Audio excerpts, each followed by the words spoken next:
Қайырлы күн, құрметті әріптестер. Батыс Қазақстан облысы өңірлік коммуникациялар қызметінің ақпараттық алаңындағы кезекті баспасөз мәслихатын бастаймыз. Бүгінгі баспасөз мәслихатының тақырыбы ауыл ел бесігі жобасының жүзеге асырылуы туралы. Ақпаратпен бөлісетін спикер Нұрлан Мұхитұлы Есенғалиев, Батыс Қазақстан облысы қаржы басқармасының басшысы. Нұрлан мырза, қош келдіңіз. Сөз тізгіні өзіңізде. Рахмет. Қайырлы күн, құрметті брифингке қатысушылар, телекөрермендер. Батыс Қазақстан облысында ауыл ел бесігі жобасын іске асыру барысы туралы ақпарат беруге рұқсат етіңіздер. Ауыл халқының тұрмыс сапасын арттыру мақсатында базалық әлеуметтік игіліктер мен қызметтердің қолжетімділігі, инфрақұрылыммен қамтылу мәселесі маңызды рөлге ие. Осыған орай әлеуметтік игіліктер мен мемлекеттік қызметтерге қолжетімділік, көліктік, мәдениет, спорт, іскерлік, өндірістік, сандық және өзге де инфрақұрылыммен қамтамасыз ету көрсеткіштерінің нақты тізбесінен тұратын өңірлік стандарттар жүйесі әзірленгені белгілі.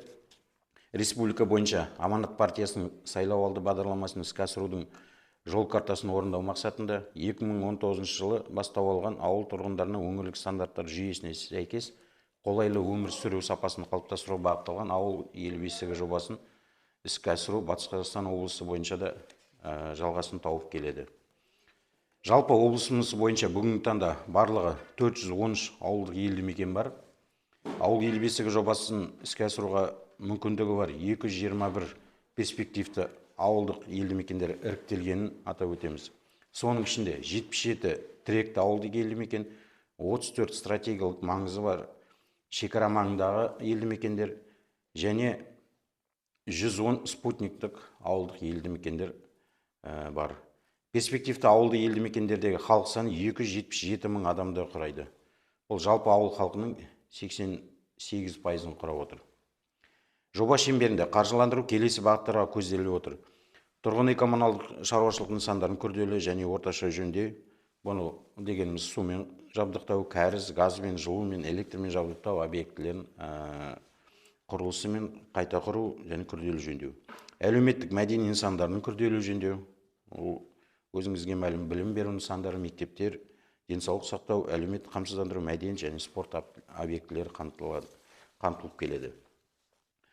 Үшінші бағыт бұл инженерлік көліктік инфрақұрылымды күрделі және орташа жөндеу, кентішілік және ауылішілік жолдар. Төртінші бағыт сумен, жылумен, газбен, электрмен жабдықтау, инженерлік коммуникациялық инфрақұрылым, спорт, мәдениет, денсаулық сақтау, білім беру жабдығы мен желілерін салу және қайта құру.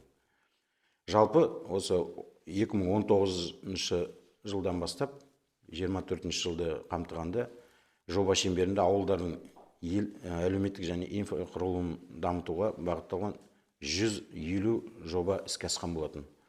Бұл жобаларды іске асыруға 41,1 миллиард теңге бағытталған болатын.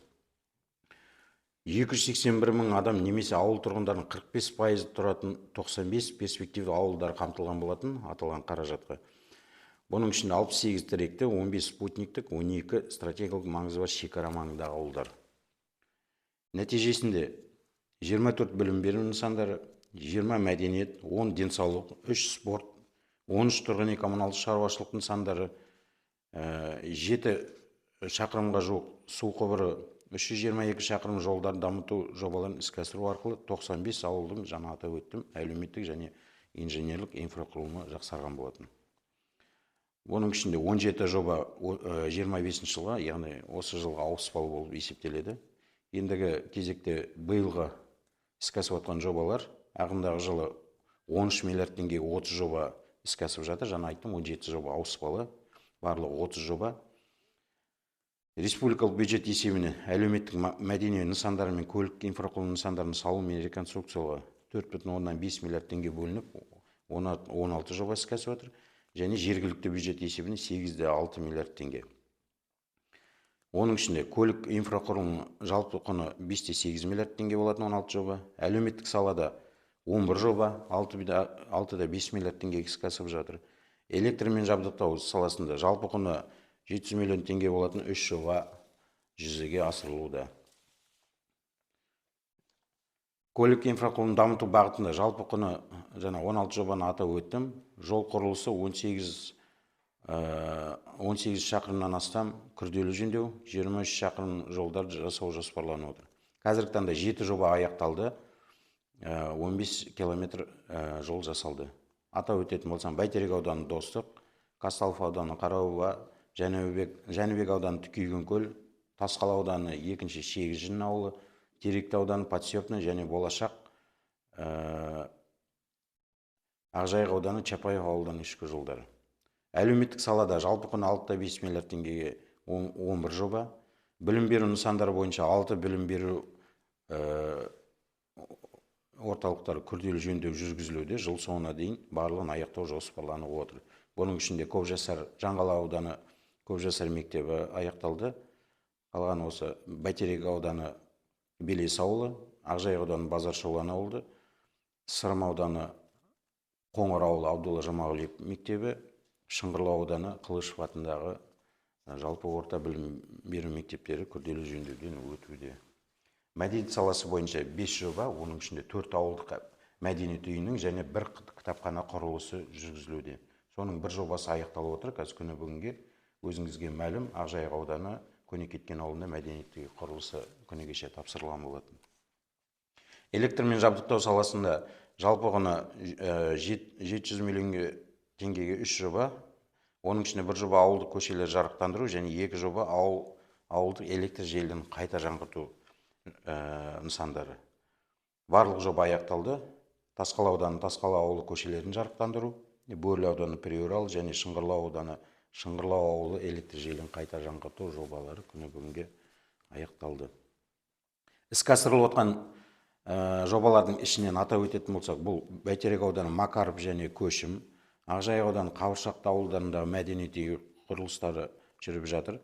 Жәнібек ауданы Жәнібек ауылында кітапхана, Казталов ауданы Қайынды, Бөкей Ордасы ауданы Бейсен және Хан Ордасы ауылының ауылішілік жолдарының құрылысы, және Қошанкөл, Казталов, Жалпақтал, Ақжайық ауданы Бөдәрін ауылдарындағы ауылішілік жолдарды қайта жаңғырту бойынша жұмыстар жүзеге асырылып жатыр. Қазіргі таңда 30 жобадан 11 жоба аяқталды, 7 жоба келесі жылға ауыспалы. Және 17 жоба жылдың аяғына дейін аяқтау жоспарымызда бар. Ендігі кезекте келесі жылы 26 жылы жергілікті бюджет есебінен 2,5 миллиард теңгеге 25 жылдан ауыспалы 7 жоба бар. Соны аяқтауға көзделіп отыр. Бана мен атап өттім, жүзеге асырылып отқан жобалар. Бұл мәдениет үйлері, кітапхана, автожолдар. Осы биылғы басталған жобалар келесі жылда да аяқтауымыз қажет, соған қаражаттар қарастырылып отыр. Жалпы айтатын болсақ, жаңағы 19-дан бері айтып жатырмын ғой, ауылда біз әрбір бекітілген перспективті ауылдар деп айтып отырық, 221 ауылды. Соны біздер ең төменгі бір жағдаймен қамтамасыз ету керек. Яғни ол өңірлік стандарттық жүйесі деген қалай түсінуге болады?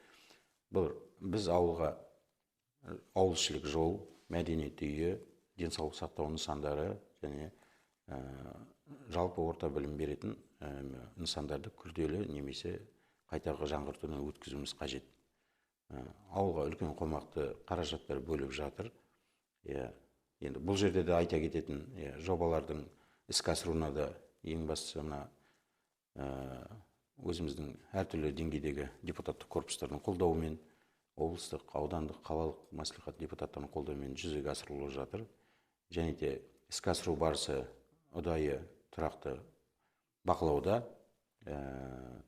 Жергілікті атқарушы органдар, аудан әкімдіктері тарапынан, депутаттардың корпус, қоғамдық ұйым өкілдері тарапынан мониторинг жүргізілуде, және жобалардың іске асыру және уақытылы тапсыру күнделікті бақылауда екен атап өтеміз.